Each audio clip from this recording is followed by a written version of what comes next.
Hi, I'm Kirk Johnson. I'm president of the BMW Motorrad Club in Northern Illinois.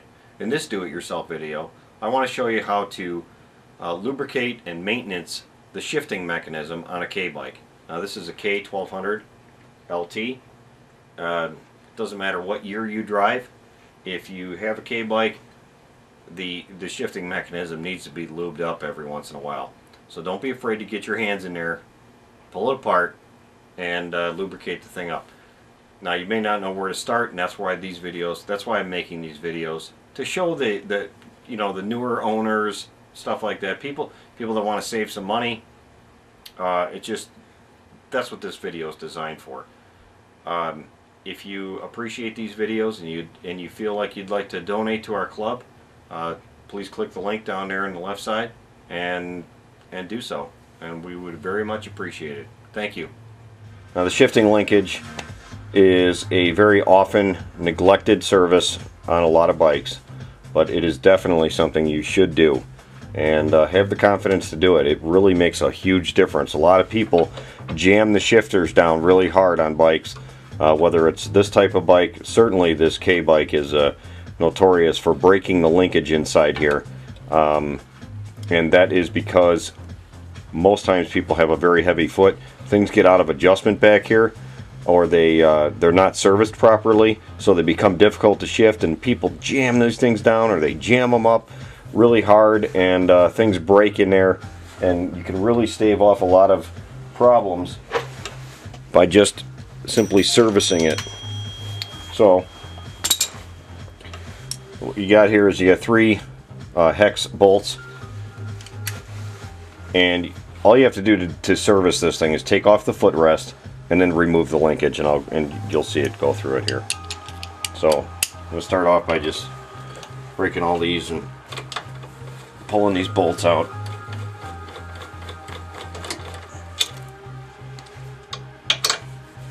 I do this, I ride quite a bit, so I tend to do this, well, at least every year, if not twice a year.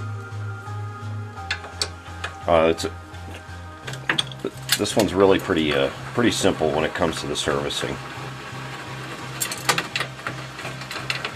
There's always dirt and rocks and crap that fall out of these things. If you're like me, you ride in the rain. Down inside here, there are some hair clips.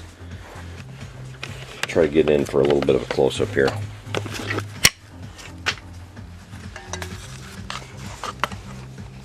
Alright, you can see down on the head of that thing, actually on the back side of this one, there's a little clip, little hair clip that's on there. Sorry about the shaky cam, I don't have an assistant to help me here. My dog is pretty much worthless in that capacity. Anyways, it's this hair clip right here. Okay, that little hair clip right there will come off. There's a little hook area here. You just pull the thing around like that, and then you pull this, while holding everything together, you pull this hook then straight up this way, and it will just pop right off of there. So I got that hook out, pull this little clip up, and there it is right there. I don't know if that'll focus in on it or not. It probably will. That's a little hair clip, and that's the end that goes down inside that hole. Now we can just pop it off. And you can see the little ball end here with some grease on it. These little rubbers that are on here, a lot of times they're gone on your bike. If they are gone, you can get them from the BMW dealer. They're really pretty cheap. If not, if you don't feel like going to get them, it's really not the end of the world if you don't go get them. Alright. Now what I like to do is I like to pull the entire mechanism out. So I undo this one here. There's a nut in the back of this. You back this out and the whole link will come loose. Unhook it from the transmission down here. Hopefully it's showing up. Yep. Anyways, you're going to unhook this one here from the transmission. And then the whole linkage will come out and you can service the whole thing at one time sitting on the bench.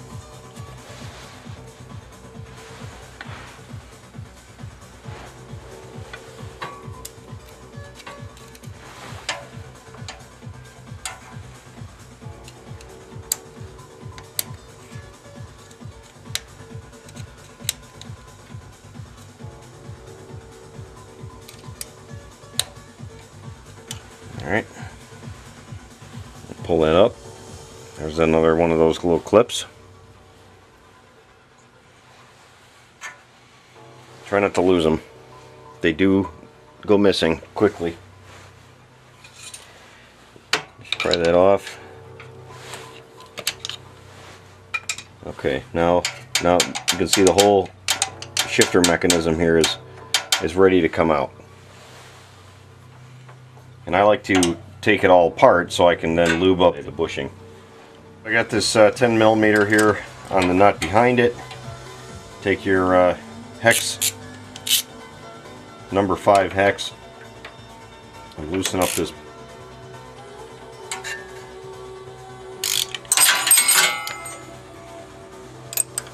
You're gonna need the wrench the whole way out because it's one of those lock nuts.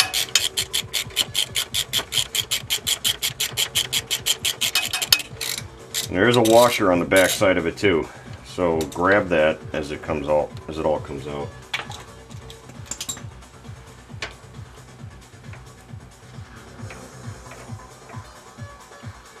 All right.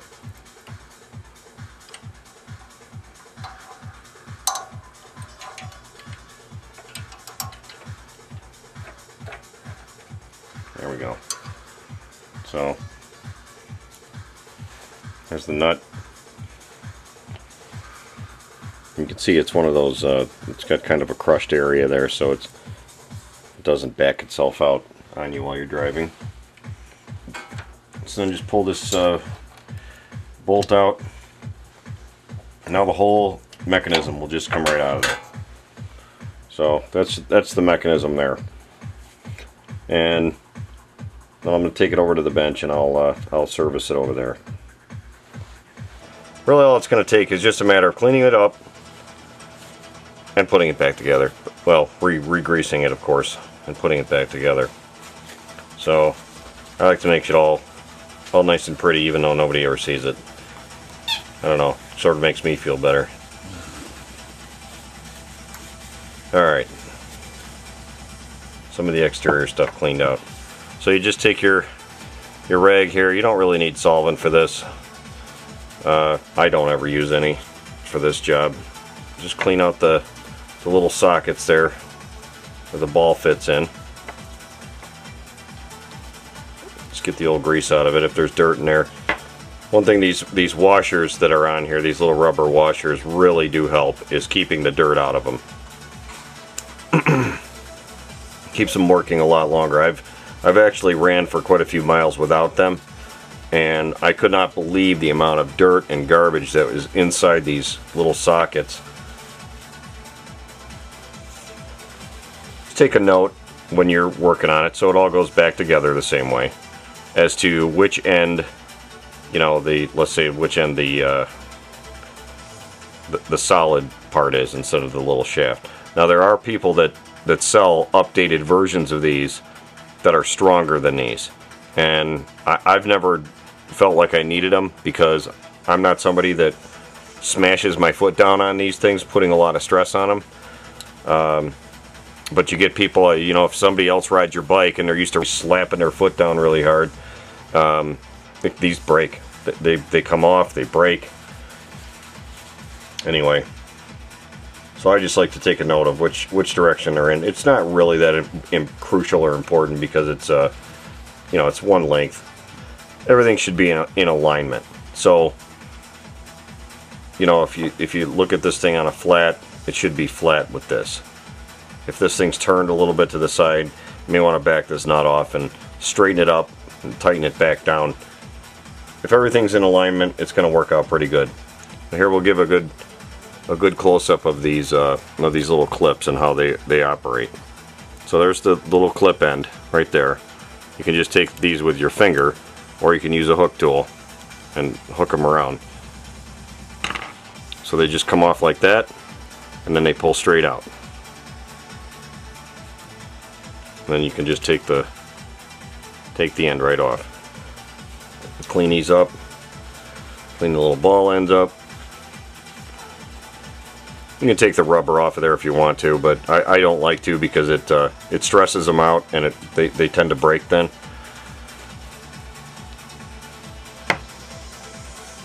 I can't believe the grease actually still looks new in these. I think I did this at least 12,000 miles ago. Another thing that's very important to do is to get a wrench in there and tighten these balls down. They really have a tendency to loosen up out of these little welded on bolts or nuts that are on there. And when they do, it becomes loose, and finally it'll break off. I got an 8mm. That's the size of these things. I just like to wedge it underneath there and get it a little snug. Let's make sure that they're tight. Some new grease. I like to use, this is some AMSOIL grease in here. Some of the waterproof stuff. I think number 2 NGL or something. Or, yeah, however that is. And just put a little bit in there. Put it back together.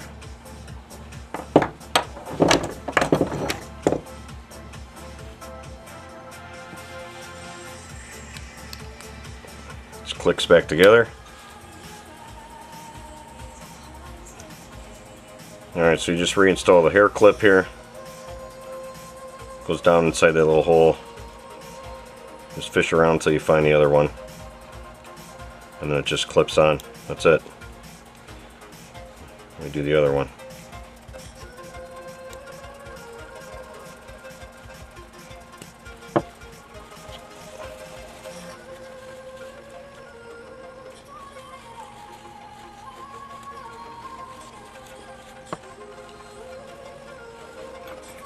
Sure, everything's nice and tight here.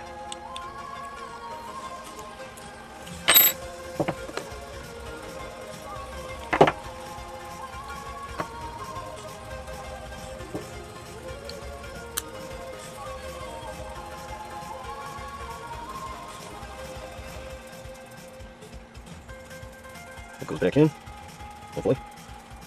Here it goes.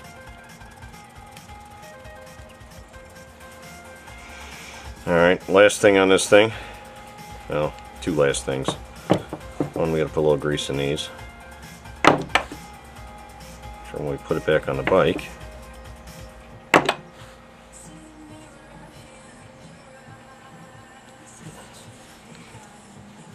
we push this this little bearing out of here.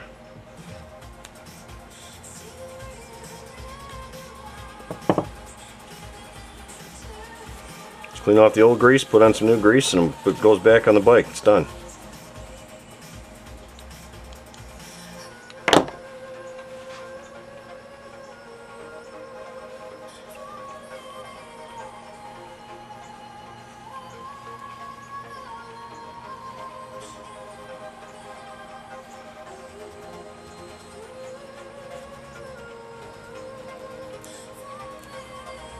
Back at the bike here, we're gonna just clean off the little ball ends.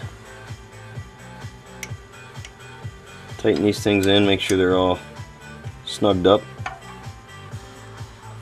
Trying not to shift it at the same time.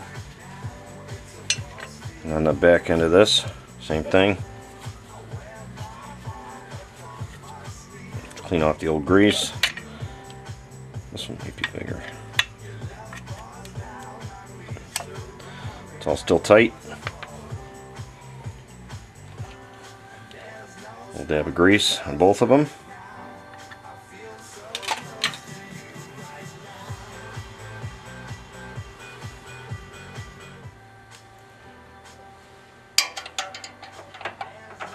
Let's go ahead and put this thing back in, put it back together.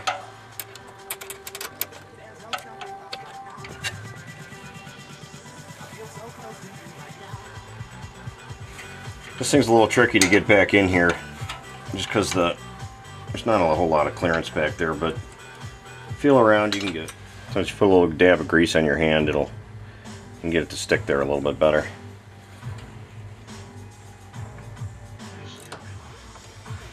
It's tight, good enough.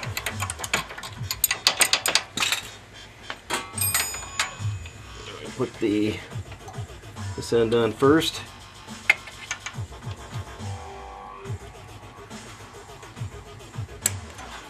So it clicks in.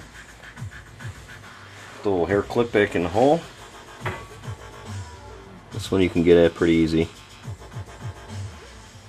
So we'll get this one put back together.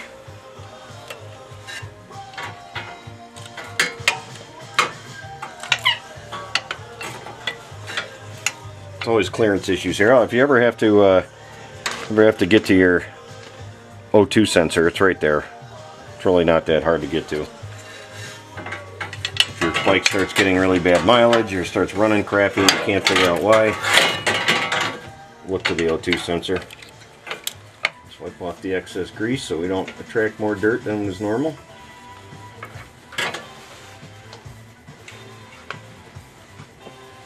Put it back together.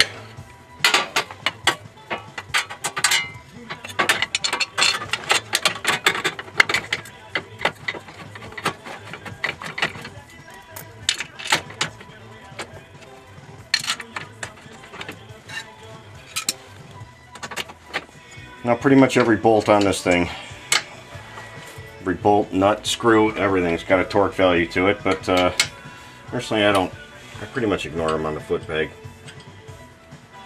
I just crank them down. Probably pretty close.